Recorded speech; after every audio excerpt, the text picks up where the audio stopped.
अस्सलाम वालेकुम भाई, मेरी इस नंबर पे बात तो करवा दें। वालेकुम अस्सलाम। अच्छा, करा देता हूँ बात।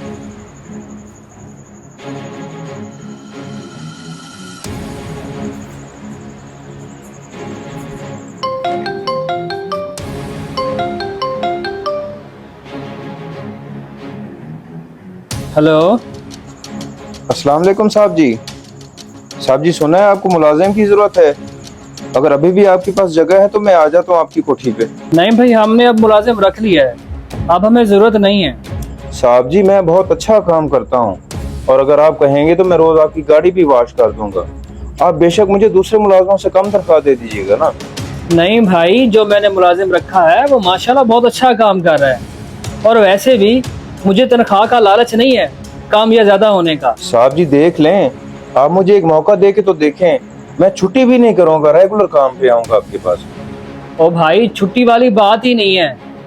मैं अपने किसी मुलाजिम को खामखा फारिग नहीं करता।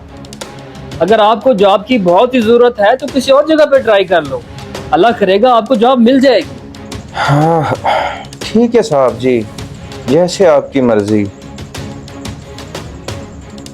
ये लें भाई, बहुत शुक्रिया आपका।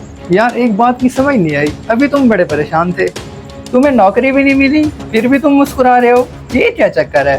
दरअसल मैं पहले से ही मुलाजमत कर रहा हूँ और मैंने अपने साहब को कॉल की थी आजमाने के लिए, कहीं किसी सस्ते मुलाजिम को ना रख लें मेरी जगह पे। इस तरह आजमा के मुझे और भी यकीन हो गया है कि मेरे साहब मुझे काम से नहीं निकालेंगे और मैं अब और भी दिल लगा के काम करूँगा। ठीक है भाई, बहुत शुक्रिया आपका। दोस्तों, कभी भी अपने मुलाजमीन को बिला वजह नौकरी से फारिग ना करें, ताकि वो मेहनत और ईमानदारी के साथ आपके पास काम करते रहें। शुक्रिया।